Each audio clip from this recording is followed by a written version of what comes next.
सोचो तुमने अभी अभी एक गरम गरम रोटी खाई है, लेकिन क्या तुम जानते हो वो रोटी तुम्हारे पेट के अंदर जाकर एग्जैक्टली करती क्या है? आओ स्टेप बाय स्टेप देखते हैं रोटी का डाइजेशन कैसे होता है। देखो, जैसे ही तुम रोटी को मुंह में डालते हो तो डाइजेशन शुरू हो जाता है। दांत उसे छोटे छोटे टुकड़ों में तोड़ते हैं, इसे मैकेनिकल डाइजेशन कहते हैं। अब लार यानी कि सलाइवा, इसका काम शुरू होता है।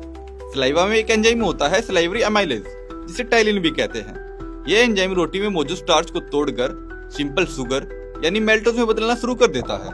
मतलब रोटी का स्टार्च यहीं से ग्लूकोज की दिशा में सफर शुरू करता है। अब ये चबाई हुई रोटी का बोलस निकल लिया जाता है। ये इसोफेगस यानी कि फूड पाइप से नीचे पेट तक जाता है। यहाँ बस मूवमेंट होती है, डाइजेशन नहीं। इस मूवमेंट को कहते हैं पेरिस्टाल्सिस मूवमेंट, जो खाना नीचे पुश करती है। अब रोटी पहुंचती है पेट में। यहाँ पर मिलता है गैस्ट्रिक जूस, जिसमें होता है HCl यानी कि हाइड्रोक्लोरिक एसिड, और साथ में होता है पेप्सिन एंजाइम।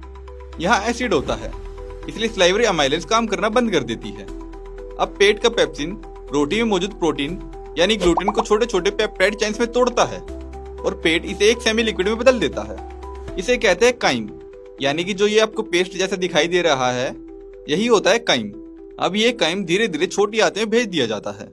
अब छोटी आंत में होता है रोटी का असली डाइजेशन। यहाँ पैनक्रियास से आता है पैनक्रियाटिक जूस, जिसमें एंजाइम होता है पैनक्रियाटिक अमाइलेज। ये बचा हुआ स्टार्च को पूरी तरह तोड़ देता है। छोटी आंत की दीवार पर लगे एंजाइम्स माल्टेज, सुक्रेज और लैक्टेज इन कॉम्प्लेक्स शुगर्स को सिंपल ग्लूकोज में बदल देते हैं।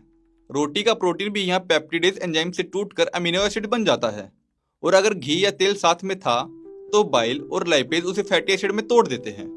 अब ग्लूकोज, अमीनो एसिड और फैटी एसिड छोटी आंत की दीवारों से एब्जॉर्ब होकर ब्लड में चले जाते हैं। यहाँ की विलाई और माइक्रोविलाई न्यूट्रिएंट्स को खून में पहुंचाती है, और फिर खून इन्हें सीधे लीवर तक ले जाता है, जहाँ से पूरा शरीर एनर्जी बनाता है। अब रोटी का वो हिस्सा जो डाइजेस्ट नहीं हुआ था, जैसे कि वेस्ट, ये पहुंचता है लार्ज इंटेस्टाइन में। यहाँ पानी और कुछ मिनरल्स एब्जॉर्ब हो जाते हैं, और फिर बाकी का बचा हुआ हिस्सा मल के रूप में बाहर निकलता है।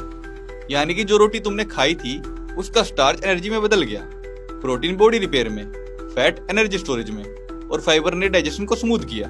तो अगली बार जब तुम रोटी खाओगे तो याद रखना, तुम्हारा शरीर उसे एनर्जी में बदलने के लिए घंटों मेहनत करता है। रोटी सिर्फ खाना नहीं है, ये तुम्हारी बॉडी की फ्यूल सिस्टम का हिस्सा है।